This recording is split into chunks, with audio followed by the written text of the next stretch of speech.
আমাদের সামনে এখন বক্তব্য পেশ করবেন সৌরগদ্দির বডিগার্ড কাবজাব মোসাফি। আমার নেতা তোমার নেতা, আমার নেতা তোমার নেতা।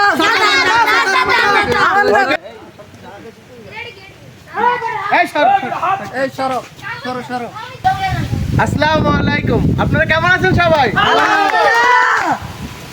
বিসমিল্লাহির রহিম।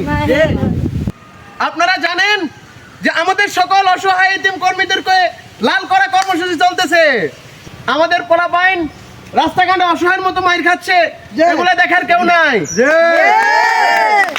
আমি বলতে চাই, আগামীবার যদি তোমাদেরকে কেউ লাল করতে আসে, উল্টো তোমরা তাদেরকে লাল করে দিবে। এই কথা বলে আমি আমার বক্তব্য শেষ করছি। আল্লাহ হাফেজ। জয় বাংলা, বাংলাদেশ জিন্দাবাদ। আল্লাহ হাফেজ।